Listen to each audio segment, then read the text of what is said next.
Buddhology is the study of the Buddha or Buddhahood. The term is also used as a synonym for Buddhist Studies, contemporary academic investigation of Buddhism. There are varied and nuanced understandings of the precise nature of a Buddha expressed in the different Buddhist traditions and movements. Theravada. Basic view. Buddha was a perfect human being. Theravada Buddhists base the view of the Buddha on the Pali Canon, which appear to be the oldest surviving Buddhist scriptures.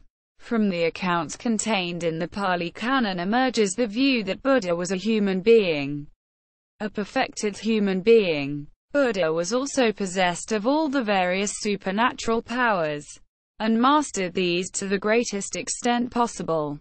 Daya Nikaya 11. Kevata Sutta. The body and mind of a Buddha, while alive, are impermanent and changing, just like the body and mind of ordinary people. A Buddha does recognize the unchanging nature of the Dharma, which is an eternal principle, and an unconditioned and timeless phenomenon. When Buddha died at the age of 80, his body and mind both came to an end. After death, the state of Buddha is undefinable.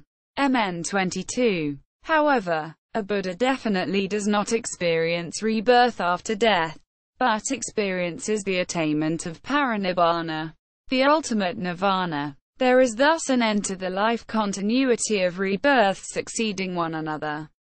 This is one of the meanings of samsara. In Theravada, a Buddha is not regarded as a god nor as having created the universe or ruling over it. Meaning of, whoever sees the Dharma sees me. Theravada Buddhism interprets the statement by Buddha that, whoever sees the Dharma sees me. That is, the Buddha, in the context of the whole conversation which the Buddha held on that occasion.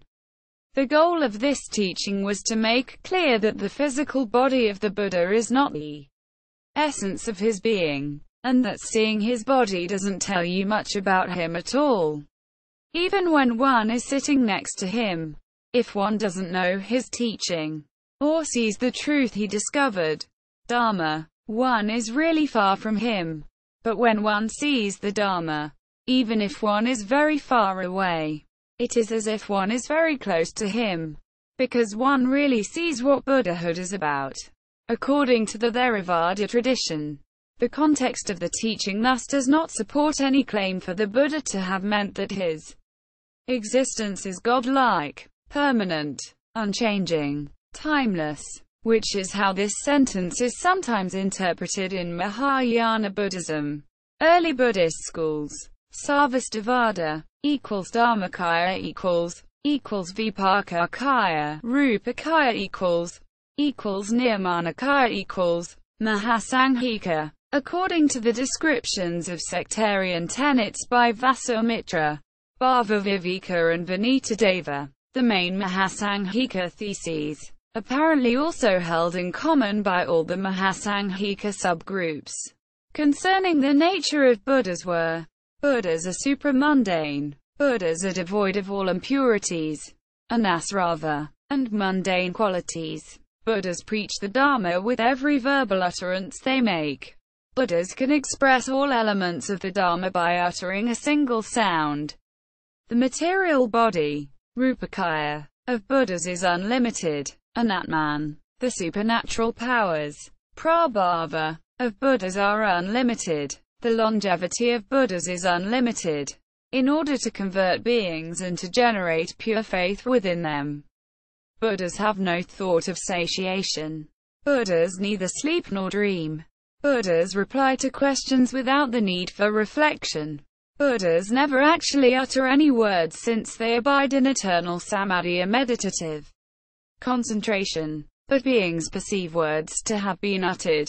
Buddhas understand all things with one momentary thought.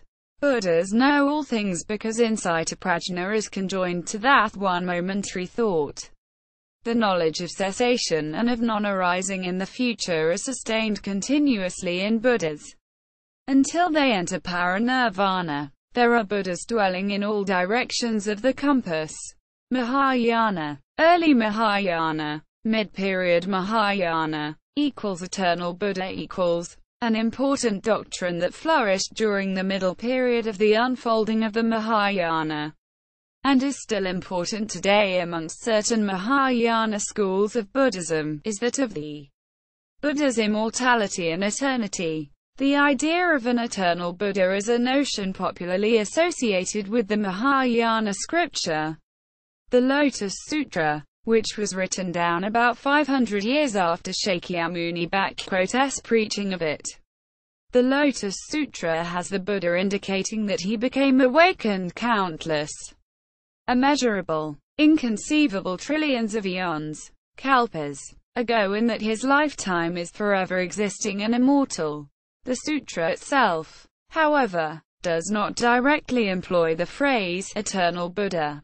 Yet similar notions are found in other Mahayana scriptures, notably the Mahaparinirvana Sutra, which presents the Buddha as the ultimately real, eternal, nitya, sasvata, unchanging, blissful, pure self, Atman, who, as the Dharmakaya, knows of no beginning or end. The notion of an eternal Buddha perhaps finds resonance with the earlier idea of eternal Dharma nirvana, of which the Buddha is said to be an embodiment, while Theravada Buddhism holds back from stating that the Buddha is eternal and emphasizes all-round impermanence. Some expressions of Mahayana Buddhism, however, regard such an understanding as incomplete. The Tathagatagarbha Sutras provide an allegedly culminational doctrine of a pure selfhood, the eternal yet ungraspable hypostasis of the Buddha, which no longer generates karma and which subsists eternally in the realm of nirvana, from which sphere help to suffering worldly beings can be sent forth in the forms of various transitory physical Buddhas, Nirmanakayas. While the bodies of these corporeal Buddhas are subject to disease, decline and death, like all impermanent things, the salvational Tathagata Dharmakaya behind them is forever free from impairment, impermanence and mortality. It is this transcendent yet immanent Dharmakaya Buddha which is taught in certain major Mahayana sutras to be immutable and eternal and is intimately linked with Dharma itself. According to the Mahayana Mahaparinirvana Sutra, worldly beings fail to see this eternality of the Buddha and his Dharma.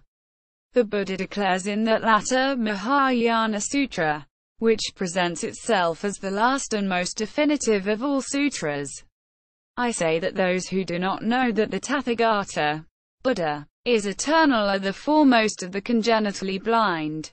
Quote, equals Buddha Dhatu theories equals Buddha nature. Classical Chinese.